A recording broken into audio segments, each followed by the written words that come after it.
मेरे प्यारे भारतवासियों, जय हिंद, जय भारत। मेरे दोस्तों, मेरे मित्रों, अक्सर हम वो कहावत भी सुनते हैं कि जैसी दृष्टि वैसी सृष्टि, अर्थात जैसे इंसान का अपना नज़रिया होता है वैसे उसको सारा संसार नज़र आता है। लेकिन इंसान की ऐसी फितरत रही है कि वो हमेशा ही दूसरों की कमियां निकालता है। अगर उसमें गुण देखे तो वो एक संत बन जाता है, महात्मा बन जाता है, एक देवता बन जाता है। लेकिन जब इंसान दूसरों की कमियों को देखता है वो इंसान से दानव बन जाता है। इसी प्रकार से बड़े सुंदर से अल्फाज लिखे हैं कि गुलाब के फूल को किसी इंसान ने पूछा कि अगर तुझमें कांटे ना होते तो तू कितना अच्छा होता। और कोयल को पूछा कि अगर तू काली ना होती तो कितनी अच्छी होती। समुद्र को पूछा कि अगर तुझमें पानी खारा ना होता तो कितना अच्छा होता। और चांद को पूछा कि अगर तुझमें दाग ना होता तो तू कितना अच्छा होता। लेकिन सभी ने मिलकर बड़ा सुंदर सा उत्तर दिया कि हे मानव, हे इंसान, अगर तुझमें दूसरों की कमियां देखने की आदत ना होती तो तू कितना अच्छा होता। ठीक इसी प्रकार से वो इंसान देख रहा है कि गुलाब है लेकिन उसके साथ कांटे हैं, कांटे को देख रहा है, लेकिन जो गुलाब का फूल है वहाँ पर जो सुगंध है, वहाँ पर जो महक है वो उसको नज़र नहीं आ रही है। अर्थात वो महक, वो सुगंध को दरअंदाज कर रहा है, कांटे को देख रहा है। इसी प्रकार से कोयल की कितनी मीठी आवाज़ होती है, वो कोयल की आवाज़ को नहीं देख रहा है, वो उसके रंग को देख रहा है। इसी प्रकार से वो समुद्र के खारे पानी को देख रहा है लेकिन समुद्र की गहराई को नहीं देख रहा है। और इसी प्रकार से चांद के दाग को देख रहा है लेकिन उसकी शीतलता नहीं देख पा रहा है। अर्थात इंसान की वही बात की जैसी दृष्टि वैसी सृष्टि। कोई इंसान सुबह उठ के गया, सुबह का समय था और देखा कि ओस पड़ी हुई है।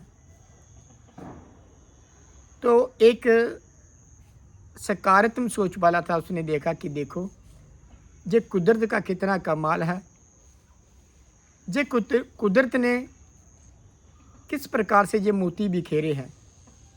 अर्थात उसकी एक दृष्टि जो थी वो सकारात्मक थी, सोच सकारात्मक थी। इसी प्रकार से उसकी दृष्टि भी वैसे बन गई क्योंकि उसने देखा कि कितने सुंदर ये मोती चमक रहे हैं। दूसरा इंसान गया, वो तो घर से ही निराश था, परेशान था। जब देखा उसने उस ओस को, जब देखा तो वो कहने लगा कि आज तो कुदरत भी रो रही है, उसको आंसू नजर आ रहे हैं। इसी प्रकार से जैसी दृष्टि होती है वैसी सृष्टि उसको नजर आती है। हम प्रयास करें कि हम दूसरों के अवगुणों की ओर ना देखें, क्योंकि दोष पराया देख के चले हंसते हंसते, अपना दोष ना देखे जिनका आती नांत। हम अपने भीतर देखें। अगर मैं अपने भीतर देखता हूँ कि मैं अपनी मेरे अंदर कमियाँ कितनी हैं, तो एक दिन ऐसा आएगा मैं एक संत बन जाऊँगा, एक देवता बन जाऊँगा।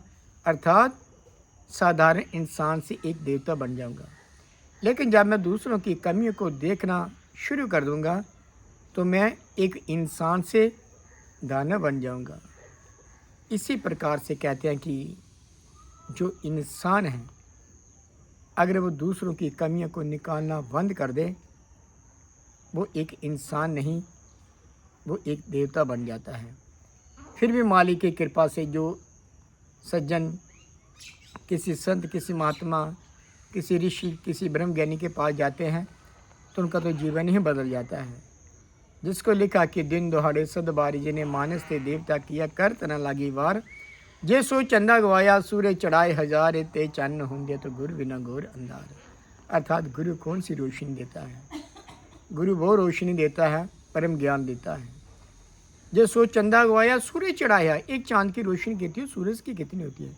कहते हैं जे सो चंदा गवाया सूर्य चढ़ाए हजार, इतने चानन होंगे तो गुरु भी ना गौर अंदाज। गुरु एक ब्रह्म ज्ञान देता है, एक ऐसी लो देता है, एक ऐसी रोशनी देता है जिससे उसका पार उतारा हो जाता है। तो कहते हैं करत ना लागी वार, जिसको चंदा गवाया सूरज चढ़ाए हजार, इतने चानन होंगे तो गुरु बिन गौर अंधार। गुरु के बिना कहते हैं घोर अंधार है।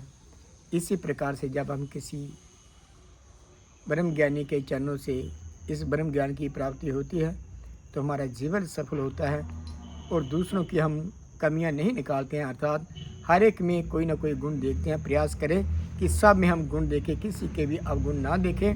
जब हम दूसरों के गुणों की चर्चा करते हैं हमारे जीवन में गुण ही प्रवेश होते हैं, जब दूसरों के अवगुणों की चर्चा करते हैं हमारे जीवन में अवगुण ही प्रवेश होते हैं। तो हम प्रयास करें कि सब में गुण देखें। इन्हीं शब्दों के साथ जय हिंद, जय भारत।